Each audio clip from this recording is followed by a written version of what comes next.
Counter ಮೇಲೆ counter, last ಅಲ್ಲಿ encounter, power star Puneeth ರಾಜ್ಕುಮಾರ್ಗೆ. ತುಂಬಾ ಚೆನ್ನಾಗಿದೆ ಸಿನಿಮಾ. ಕಣ್ಣಲ್ಲೇ ಕತೆ ಹೇಳ್ತಾರೆ ಸರ್ ಅವರು. ತುಂಬಾ ಚೆನ್ನಾಗಿ ಅಭಿನಯ ಮಾಡಿದ್ದಾರೆ. ಸಖತ್ತಾಗಿದೆ.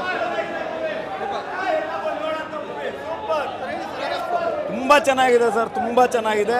ಪವರ್ ಸ್ಟಾರ್ ಪುನೀತ್ ರಾಜ್ಕುಮಾರ್ ನೋಡ್ದಂಗೆ ಅನಿಸ್ತಾ ಇದೆ. ಚೇಂಜಸ್ ಇಲ್ಲ. Power is back. ತುಂಬ ಚೆನ್ನಾಗೈತೆ. ಅಳು ಬರುತ್ತೆ ಲಾಸ್ಟ್ ಸೀನ್ ನೋಡಿದ್ರೆ, ಆದರೂ ಸೂಪರ್ ಆಗಿದೆ. ಚೆನ್ನಾಗಿದೆ, ತುಂಬ ಚೆನ್ನಾಗಿದೆ. ಇದು ದೊಡ್ಡ ಮನೆಯ ಹೊಸ ಅಧ್ಯಾಯ ಅನ್ನೋಕ್ಕೆ ಹೇಳೋಕ್ಕೆ